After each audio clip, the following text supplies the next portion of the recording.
Hello friends, चलतु आज chilli mushroom बनैबा जहाँपाई आम सब जिनस रेडी करवा। चिली मशरूम बनने को आगे मशरूम टाक रेडी करके रखा। तो शीत दिने चिली आइटम क्या भल लगे कमेंट निहाती जानवे। आ चैनल टी जब एपर्त सब्सक्राइब करना प्लीज सब्सक्राइब करदे। आउ इंस्टा फेसबुक रे देखुले फॉलो निहाती करेंगे। हाँ, सांग मान सहित शेयर करने को जमा भूलें।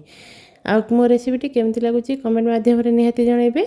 तो चिली मशरूम पे आम मशरूम को भल भाव में सफा करदे। मशरूम जना पड़ेनि किंतु तो अपरिष्कार थाए ताको आम सफा करदे भल भाव में। तापर आम ताको सेप देदेव। आप जेकोसी सेप करने चाहूबे छोट थे 2 पीस नखा करदे ना एमती बड़ थे 4 पीस नखा करके काटिकी आम साइज कर रखीदे। मैरिनेट करने को 2 चामच मैदा आ बेसन 2 चामच कॉर्नफ्लावर 2 चामच चाउल गुंड थे कि नहीं पारे ताकू आम बेसिक मसला द्वारा माने लंका गुंड लुण हल्दी गुंड आउ टिके अदा रसुण पेस्ट ये पकई पारे आउ करी पाउडर धनिया पाउडर आपण किसी पकईकी ताधरे आप मैरिनेट करके आम रखीदे। आउ चिली पाई आमर जहाँ सब वेजिटेबल्स दरकार कैप्सिकम आम आप सब प्रकार कैप्सिकम नहीं पारे सब कलर कैप्सिकम पियाज टमाटो सब आम ताकू साइज करके काटिकी रखीदे। आम चॉप करके रखी सारापर किसी कंचा लंका आप जी चाहूबे आउ से हिसाब से आप कटिंग कर रखीदे। तादे अदा रसुण को छोट छोट पूरा करके आम काटिदे। छोट छोट चॉप करदे अदा रसुण चिली आइटम भल लगे। रसुण फ्लेवरटा बहुत भल लगे। तो एमती देखिए केमती मुझे काटुची पूरा चॉप करके आप रखीदे। सब जिनस साइज करके काटिकी आम रखीदे। तापर आम पैन बसैकी तापर मशरूम गुड़ाक जो मैरिनेट करके रखी तो किस मैरिनेट कर रखीदे। भर मोर परिवा भी कटा होगला। मैरिनेट पर धला राशिटा भिजिज बोलिकी पछरे ऐड करछि। छाणिला समय किसी ऐड करदे ता टेस्टा भल लगे। तो तेल आमर गरम हो जाइए मशरूम गुड़ा को आम छाणीदे। आपणक इच्छा आप सेलो फ्राए करेंगे डीप फ्राए करेंगे।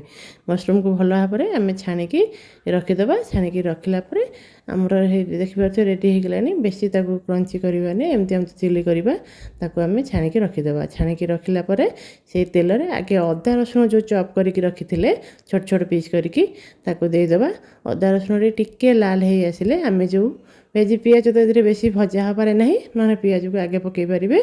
मु सब मिसेकी पियाज कैप्सिकम टमाटो आ लंका सब देकी ताकू आम बेसी भाजबार तो ना हाई फ्लेम रे अल्प करके भाजीदे।